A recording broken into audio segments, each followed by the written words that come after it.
Nigeria is a very rich country, blessed by God, with good weather, with good everything. You know, Nigeria is not poor. What is poor is leadership. When you have poor leadership, you cripple everything. You make everybody poor. Because your thinking is poor, your leadership is poor. You can remove Nigeria from being a consuming, sharing country to productive country. She just mentioned about my tour. Whenever state I reach, as I land, I look at the agricultural aid, the land, the massive land God gave Nigeria. I look at the people God gave Nigeria. And I ask myself a question. How did we get here? About that is a very simple thing. Nigeria is a country of about 31,000 square kilometers of land. 923,000. 923. Very good. Very good correction. Vietnam is 331,000 square kilometers. Nigeria is 200 million population. Vietnam is 100. Vietnam export last year is about 300 billion. Total export. Nigeria export last year is about 30 billion. 10% of Vietnam. So we have a third of their land. We have half of their, we have twice their population. They have a third of our land, half of our population. Look at the productivity. That shows, you know, they're producing anything. The 5 or 6 biggest states in Nigeria, Niger, 76,000 square kilometers, Borno, about 70, Taraba, 54,000, I think Kaduna, 46, Bauchi, 45. The 5 biggest or 6 biggest states in Nigeria is about 340,000 square kilometers. It's bigger than Vietnam. That's 6 states. And look at what they're doing. And what is Vietnam exporting? Vietnam is exporting manufactured goods, not oil. 98% of their export is manufactured goods.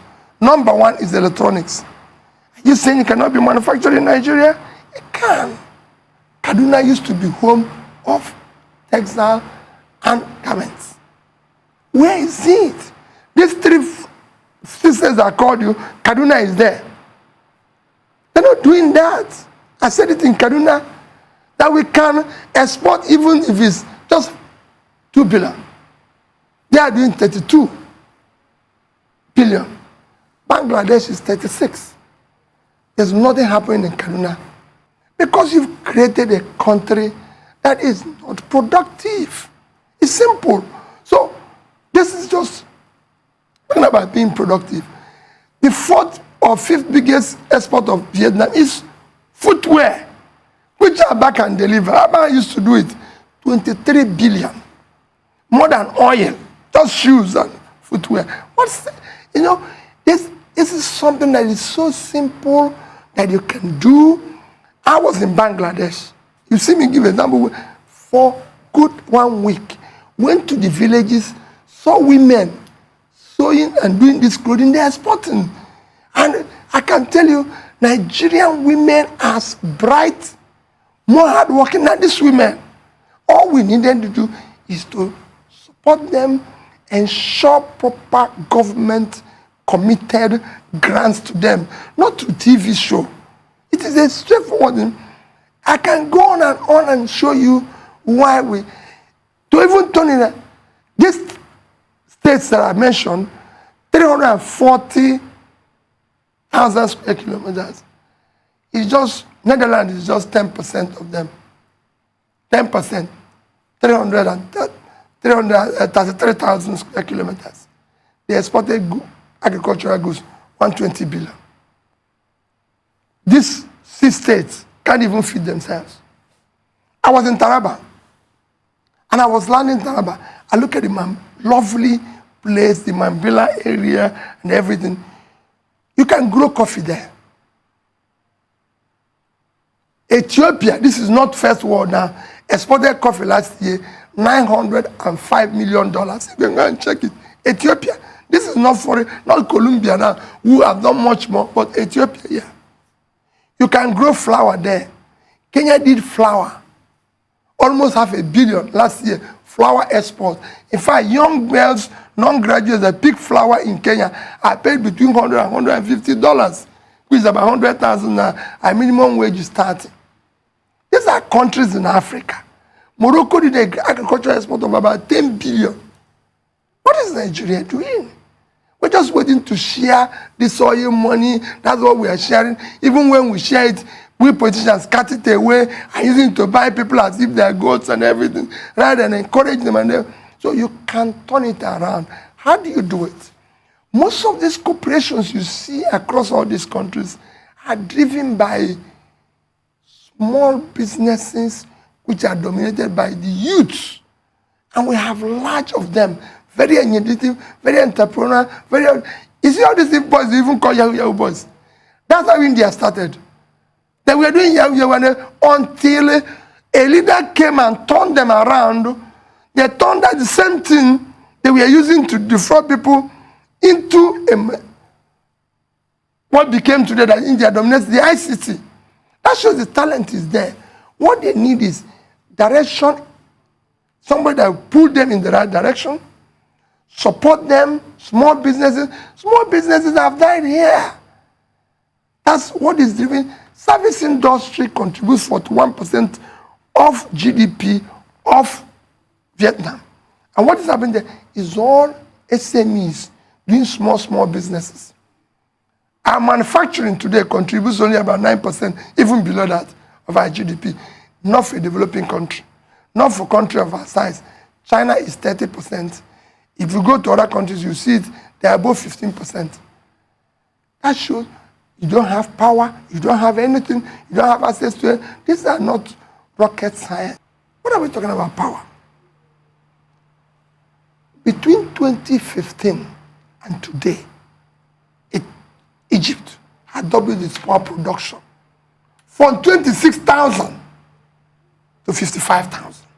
Egypt, I mean, if we don't want, I as a president, we'll go there and sit there and say, how did you do this? It's not from the moon. Today, you are the giant of Africa. You're generating 4,000 megawatts, which is what we've generated since I was born. The second biggest economy, South Africa, is doing about 50,000 with 60 million people. The third biggest economy, which is Egypt, is doing 55,000 with 100 million people. Let me tell you, if we want power to change, it will change. The first time we borrowed money to do power here was 1964. You have seen me say it. I went to Tumbo Tafabela. People say, where are you going here, Peter? I said, I came to pay respect to this great man who loved Nigeria, who governed Nigeria. In September 1964, all of you have access to it. Tafabela wrote World Bank saying, I want to borrow $82 million to build Kainji Dam 58 years ago. In that letter, he said, to spur economic growth of my country. In the reply from the World Bank, they said, we approve this because it will help in development of your country. If you value $82 million in today's money, it's about $1 billion. So for $1 billion, he had the foresight to build about 1,000 megawatts of electricity. Today, our debt is about $120 billion. Imagine if you threw a third of it to generating power at $1 billion per 1,000. We would have had 40,000 megawatts. This place would have been a manufacturing hub for the entire Africa. Because we have the talent, Newi, Eba, Kanu, everything. I went to Kano. All the industries are dead. So what you have now is that you have millions of people who are begging. I went to Onitsha, same thing. I went to Aba, same thing. These are people who are industrious, who wants to work, who are willing to go back. So you can change it by borrowing the same money and throwing it in the right direction, not borrowing it for sharing or for anything of anybody to talk something like that. So it's very easy. We can change it. The more educated your country is, and it's been shown, the better your economy. Because you can't talk about productivity, you can't talk about it without investing in education. And it's very simple, especially in education of women. You can't talk of any country that is doing well today without talking about education of women. Because actually, they are more organizers. They're better in terms of being productive. It's been shown that women are actually more productive than men. I'm talking about cotton industry in Bangladesh. It's 60% dominated by women. It was the same thing in Vietnam. And you can go on and on. You know, it's a question of government understanding this is where we're going to go. We're talking about the investment in education. For example, one of the places even central bank was trying to dash people money, if you bring his diaspora remittances.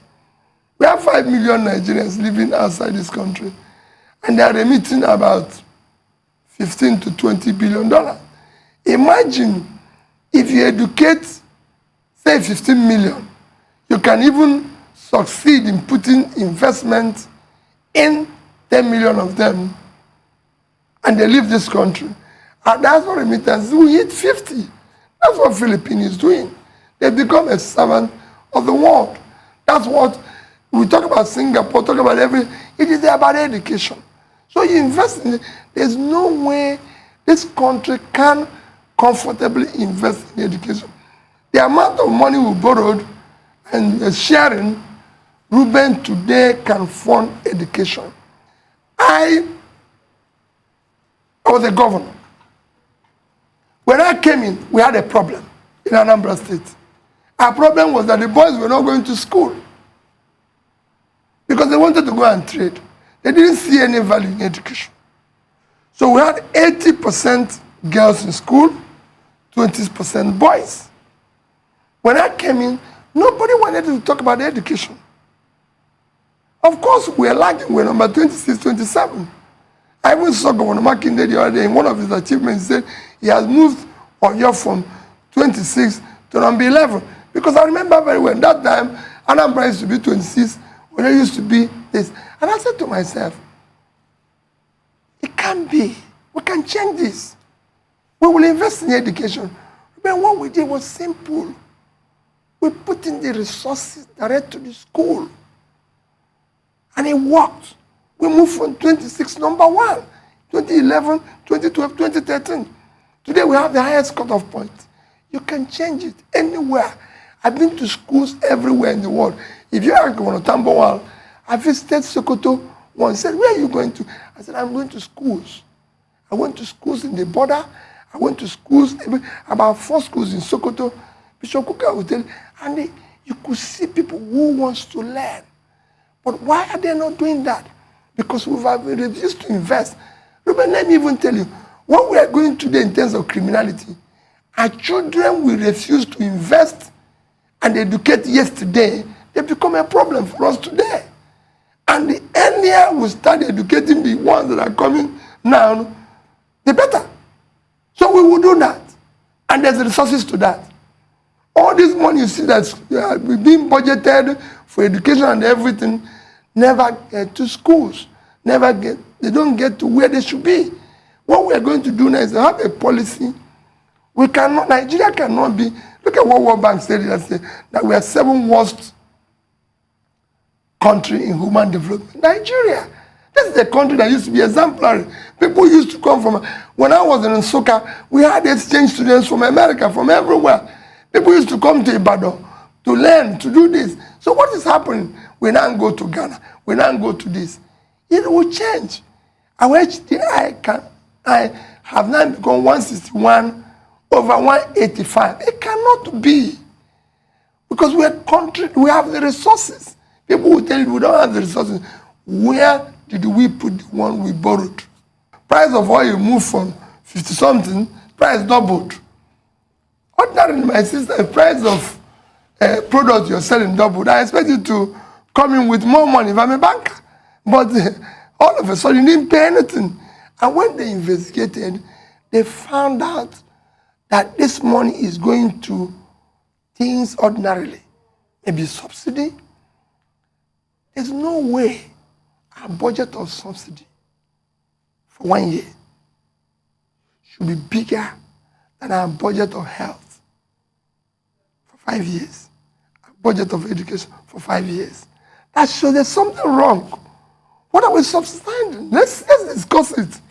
It's time to sit down and say that this criminality associated with subsidy must stop. We have a country. We do things there without conscience. Even among the worst corrupt and stealing country, there will be conscience. People do ask me. And I said to them, hey, wait a minute. I'm not, and I did not take Anambra State money. But even if I did, for the fact that I left 75, if I had taken 5, at least there's conscience. But for the fact, no way. I don't. I say it any day, anytime. Capital no. Go and show me one. And I challenge anybody. Show me in 8 years of P2P being governor where Anambra State money was mismanaged. Challenge anybody. And that's what I tell people. Do not bother about how my private life or this. There's so many things I can do to make money. I'm a great creator any day, anytime. Whether here, in the Western world, anywhere. Because there's so much opportunity in life. But I'm saying that even if you are, you should have conscience. You should say, no, this is wrong. This is right. So where is the money? So they delisted us because we didn't save any money. But that will not stop us from borrowing. People say our debt to GDP is low. It's low. Compared to, say, Egypt or Morocco or anything.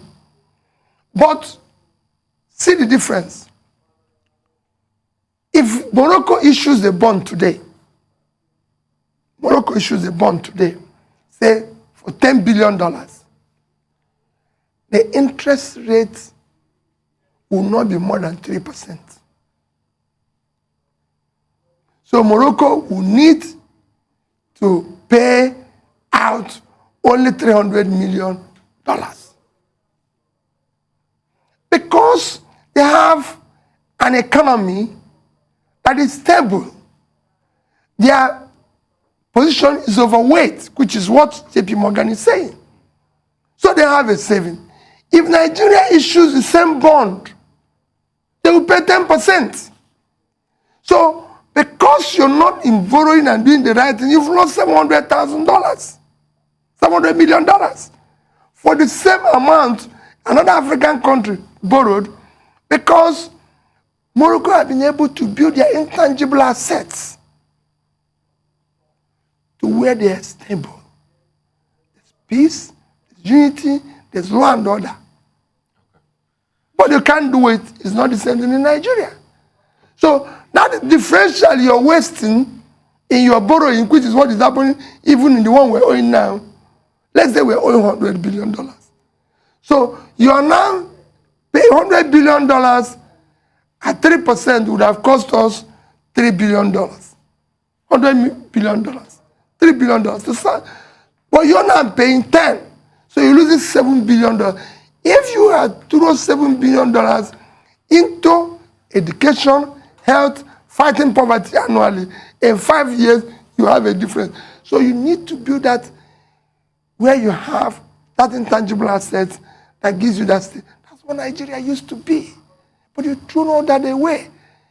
Yes, other countries in Africa, like Ghana, have physical issues, but we shouldn't, because we have some assets that we can utilize.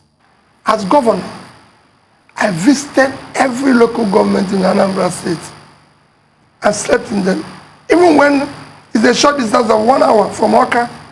Today, if I have opportunity of serving this country, before doing any visit outside this country, unless for an inevitable invitation or somewhere that is, I must go for a meeting, I will first tour the 6 states of Nigeria.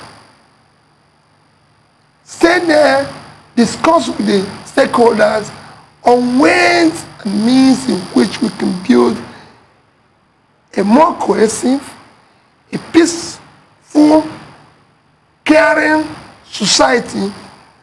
Look at ways in which we can bring the best of every state.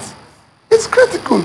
The same thing is what I did by going from one state to the other to largely be able to canvass and interact with the delegates from that state on why we cannot continue on the path we are today. But there's if I tell you, it's very difficult. I find so many things very worrisome. Very, very worrisome. One is that our politics remain very largely transactional. Two, which is very sad, most worrisome to me, is that what makes a country, one of the most important ingredients of being a nation is the respect, trust people have for their currency. Currency is a measure of faith and trust of citizens in their nation. Currency is a measure of productivity. Currency is a measure of your economy. I find it very, very worrisome that government officials who are supposed to be protector of this particular item, our currency, have abandoned the currency and are now spending dollars.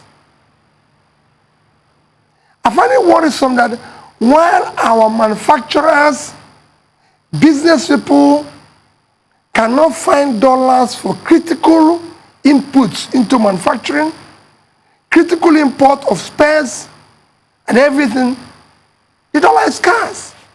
But the politicians found money to share. No country of the world would this happen. And this is being shared by people who have no legitimate means of earning dollar ever in their life. So it's a different thing if somebody comes and says, oh, Peter, I invested money in this and I earned $500,000. That's what I'm sharing. But the Reuben, whom I know, had not earned any dollars in the past 5 years, is sharing dollars openly. And nobody is questioning that. One, you diminish your currency, you ruin your economy and everything. I was in Morocco just within the past 3 weeks.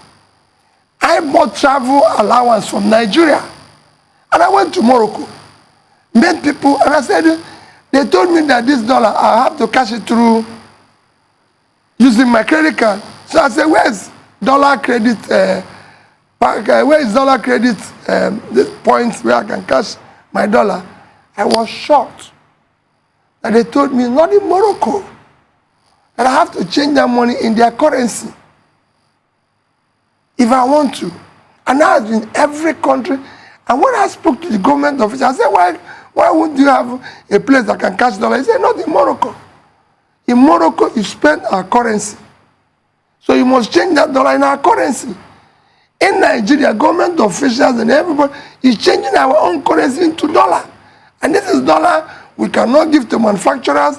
Again, if following up to that is that while we cannot pay gratuity, pensions of people who have worked hard in this country, while we're owing workers, owing lecturers where our young ones are not in school, owing teachers in various states of Nigeria, politicians have huge amount of money to share.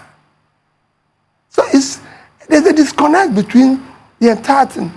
And as more as I travel and talk, the more I get more worried. And I look at myself, I've been a governor. I went for second tenure. I went for election through a time I was in office. I can't remember calling people to share the money. Whenever I invite them, I show them, this is what I'm doing, and this is the way I saved your money. The one that is remaining.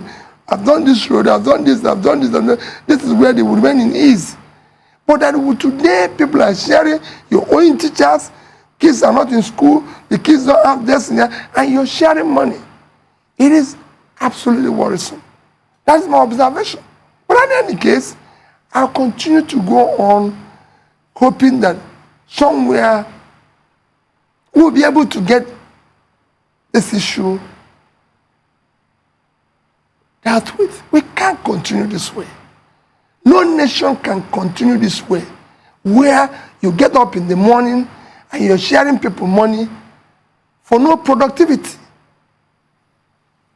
And the money you're sharing, everybody is aware that a few years ago, Peter Obi, Ruben Abati, who is sharing money today, have no legitimate means, no office of any such money. So that money, we know where it came from. And nobody's screaming. Nobody's shouting. Is Peter Obi a weak leader?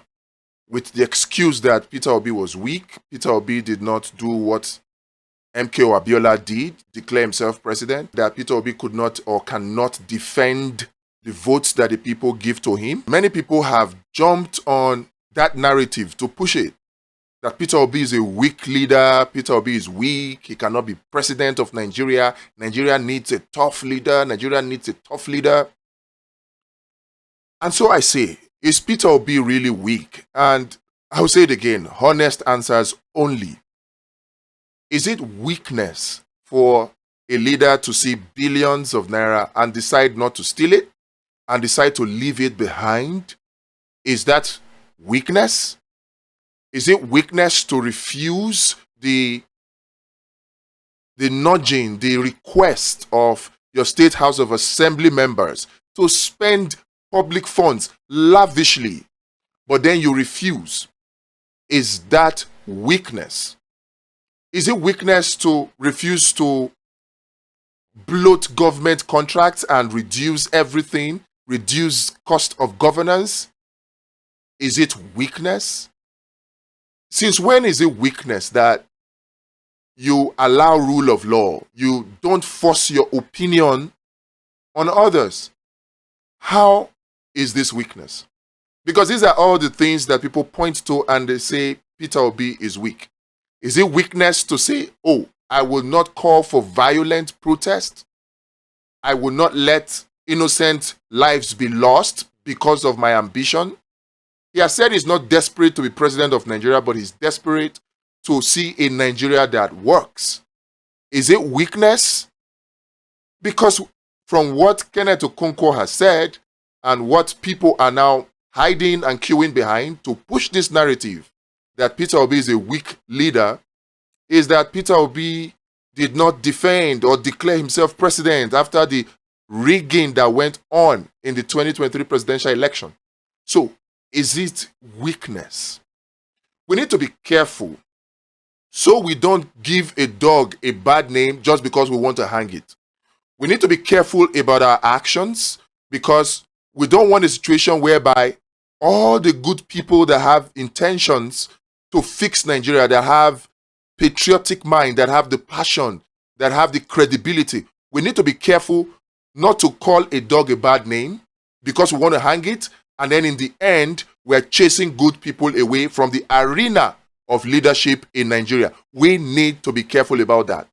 When we're talking about weakness of leaders, shouldn't we measure it by whether or not the leader is able to resist external forces, to resist the request of external forces, to resist the demands of the enemies of Nigeria? Should that not be how we measure the weakness or the strength of a leader? And in that regard, who should we be calling weak? Should it be Tinubu? Should it be Buhari? Or should it be Peter Obi. Who is weak? Is it a Tinubu that on the first day, right from day one, served Nigeria on a platter of gold to the IMF and the World Bank, despite knowing that it is not in the best interest of the citizens of Nigeria, despite knowing that only a minute percentage, very minute, less than 1% of Nigerians will benefit from the wealth of Nigerians at the detriment of the majority, 99%. Despite knowing this, he still went ahead to serve Nigeria on a platter of gold to the IMF and the World Bank. Just because possibly the IMF and the World Bank has one or two things against him, and so he lacked the courage to say no to them. We were here when President Obasanjo said that never say no to the World Bank, or else they will drag your face on the ground, but never you do their bidding. So, who is weak? Is it not a leader that can stand up and say no to these external forces that are pushing agendas, pushing policies that we know are detrimental to our own interests? But yet, our leaders are not man enough or strong enough to say no to them. Is this not the kind of leaders? Is this not how we measure who is a weak leader or who is a strong leader? So in this light now, who should be the weak leader? Really? You tell me. Because when we push public narratives like this, oh, Peter Obi is weak, we should be careful. We need leaders who can say no to the demands, to the pool of corrupt persons in politics, to their pool, to their request to spend public funds for private gains. Is it weakness that a Peter Obi was able to say, no, I will not buy another SUV when the people are suffering? When we have such a leader as Tinubu, who despite the hardship that is going on in the country, is able to spend 1 billion naira to buy one car. And since May 29, it's all manner of cars that have been bought for the president. All manner of cars. Over 6 or 7 different cars, from BMW to Range Rover to Land Cruiser to Mercedes, just name it. And then you have the latest one, the Escalade. A leader who cannot say, I already have money. Oh, there's already a car. The people are suffering. Let me say no to spending government or public funds lavishly while the people are suffering. Should that not be the weak leader? When you look at this, who should be the weak leader now? Is it a Tinubu or a Peter Obi? Is Peter Obi really weak? We need to answer genuinely, because right now, the hardship that is in the land is for the majority of us to bear. So if you answer falsely, we all bear the brunt. You answer honestly, we all gain and reap the reward. It is crucial at this time for us to answer this question honestly. Is Peter Obi a weak leader? Your answer is as good as mine. Whatever your answer is, one thing is certain. We need leaders who will put Nigeria first. We need leaders who will cut down on the cost of governance. We need leaders who will create jobs. We need leaders who will be able to say no to the interests of the IMF and the World Bank. Leaders who will say, this fuel subsidy you're talking about is corruption. There is no subsidy in the first place, so there's nothing to remove. What you are asking me, oh, Mr. IMF and Mr. World Bank, is for me to increase the cost of living for my people, and that will increase their suffering, and so I cannot say yes to it. Is that not the kind of leader we want? In fact, when you consider it, you would even say that a Buhari was even a stronger leader than a Tinubu, because a Buhari was able to say no to the IMF and World Bank for 8 years. In fact, if I recall that interview he had with Al Jazeera, when they kept pressing him, oh, why don't you remove fuel subsidy? He said, my people are poor. We are not producing anything. This is Buhari that does not have the first-class brain of a Tinubu, as he is acclaimed to be. But he knew that removing fuel subsidy was a lie, because he said it was a fraud. But what they were actually trying to do was get him to increase the pump price of petrol, to get him to devalue the naira, to get him to privatize. All these are things that the IMF has been pushing Nigerian leaders to do, even though they know that it will make life difficult for Nigerians. And Buhari refused it. And from day one, Tinubu accepted it. Who is the weak one? Tinubu or Peter Obi? Please, 2027 is around the corner. We need to change. We need a change of guards. We need to do it with smart. We need to come together and organize. And the only way we can do that is not through any of the current political parties. I make bold to say it. There is no political party right now in Nigeria that can say you can run without paying a dime for nomination form. We need to form that kind of party. And that is what the Abundance Party is for. So look in the description and join us. Let us create it together. A party of the people, by the people, and for the people. A party where nobody can run for any elective position in the party unless that leader or unless that person has been a member for at least 12 months. And no charge will be paid for nomination form. None at all. And our mode of primaries will be direct primaries. Access to every list of members. No separate or special delegates who will now form the core of money politics in the internal affairs of our political party. And of course, there are ideologies that every of the members of these our new political parties must now subscribe to.